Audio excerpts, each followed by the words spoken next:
कृष्ण सत्यभामा का विवाह कैसे हुआ? सत्यभामा एक गर्विष्ठ और सुंदर युवती थी। उनके पिता एक श्रीमंत सरदार थे। उनके पास यमतंक मणि था, जो हर दिन वो मणि कूच सोना दिया करता था। एक दिन श्री कृष्ण उनके पास गए और उस मणि को मांगने गए। इसके पीछे उद्देश्य था कि जरासंध ने मथुरा पर 18 बार आक्रमण किया। इस वजह से मथुरा की आर्थिक हालत खराब थी। अगर इस मणि को मथुरा के राजा उग्रसेन महाराज को कुछ दिन के लिए दिया जाए तो मथुरा की आर्थिक हालत सुधर सकती है। मगर वो मणि देने से इनकार कर दिया। लेकिन कुछ दिनों के बाद मणि चोरी हो गया। चोरी का आरोप श्री कृष्ण पे लगा, वो भी सुधर्मा सभा में। श्री कृष्ण ने सभा में कहा, वो मणि मैं ला के दूंगा। असल में मणि सत्यभामा के चाचा ने पहन जंगल में शिकार के लिए गए थे और शेर ने उनकी शिकार की और मृत्यु हो गई और मणि जाबंवती पिता को मिला और उसे गुफा में ले गए। श्री कृष्ण जाबवंत के पास गए तो आदिवासी राजा जाबूत ने युद्ध करने लिए ललकारा, वरना मेरी बेटी जाबवंती के साथ शादी करने पर है वो मणि दे दूंगा। श्री कृष्ण ने जाबंवती से विवाह किया और एक आदर्श निर्माण किया। इसलिए श्री कृष्ण एक समाज सुधारक भी थे। कर्म से सब बांधे हैं। लक्ष्मी जी को श्राप था कि आपको श्री हरि से दूर रहकर पीड़ा भुगतनी होगी। वही श्राप पूरा करने के लिए राधा और रुक्मणी दोनों अवतार साथ लिए। राधा के रूप में विरह भुगता, वही रुक्मणी रूप में प्रभु जी के साथ रही।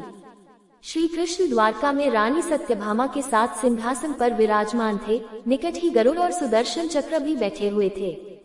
तीनों के चेहरे पर दिव्य तेज झलक रहा था। बातों ही बातों में रानी सत्यभामा ने श्री कृष्ण से पूछा कि हे प्रभु, आपने त्रेता युग में राम के रूप में अवतार लिया था। सीता आपकी पत्नी थी, क्या वे मुझसे भी ज्यादा सुंदर थी? द्वारकाधीश समझ गए कि सत्यभामा को अपने रूप का अभिमान हो गया है। तभी गरुड़ ने कहा कि भगवान, क्या दुनिया में मुझसे भी ज्यादा तेज गति से कोई उड़ सकता है? इधर सुदर्शन चक्र से भी रहा नहीं गया और वह भी कह उठे कि भगवान, मैंने बड़े बड़े युद्धों में आपको विजयश्री दिलवाई है। क्या संसार में मुझसे भी शक्तिशाली कोई है? भगवान मंद मंद मुस्कुरा रहे थे। वे जान रहे थे कि उनके इन तीनों भक्तों को अहंकार हो गया है और इनका अहंकार नष्ट होने का समय आ गया है। ऐसा सोचकर उन्होंने गरुड़ से कहा कि हे गरुड़, तुम हनुमान के पास जाओ और कहना कि भगवान राम माता सीता के साथ उनकी प्रतीक्षा कर रहे हैं। अंदर गए। सिंहासन पर श्री राम और सीता जी बैठे थे। हनुमान जी समझ गए। श्री राम को प्रणाम किया और कहा, प्रभु आने में देर तो नहीं हुई? साथ ही कहा, प्रभु माँ कहाँ है? आपके पास आज ये कौन दासी बैठी है?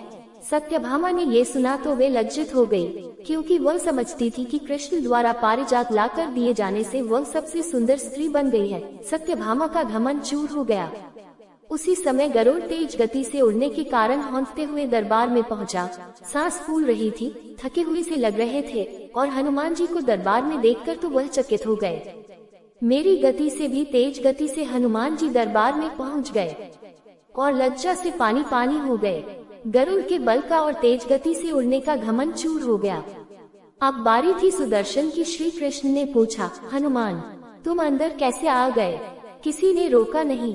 रोका था भगवान सुदर्शन ने। मैंने सोचा आपके दर्शनों में विलंब होगा, इसलिए उनसे उलझा नहीं, उसे मैंने अपने मुंह में दबा लिया था। और यह कहकर हनुमान जी ने मुंह से सुदर्शन चक्र को निकालकर प्रभु के चरणों में डाल दिया। तीनों के घमंड चूर हो गए। श्री कृष्ण यही चाहते थे। श्री कृष्ण ने हनुमान जी को गले लगाया।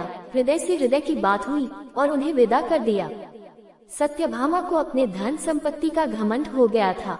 सत्यभामा का घमंड तोड़ने के लिए भगवान कृष्ण ने ये लीला रची थी। सत्यभामा ने श्री कृष्ण को नारद जी को दान कर दिया था। नारद जी श्री कृष्ण को अपना दास बनाकर अपने साथ ले गए। जब सत्यभामा को अपनी भूल का एहसास हुआ तो उन्होंने नारद जी से श्री कृष्ण को वापस लौटाने की बात कही। तब नारद जी ने श्री कृष्ण के वजन के बराबर सोने देने की शर्त रखी तो सत्यभामा ने इसे स्वीकार कर लिया और श्री कृष्ण को तराजू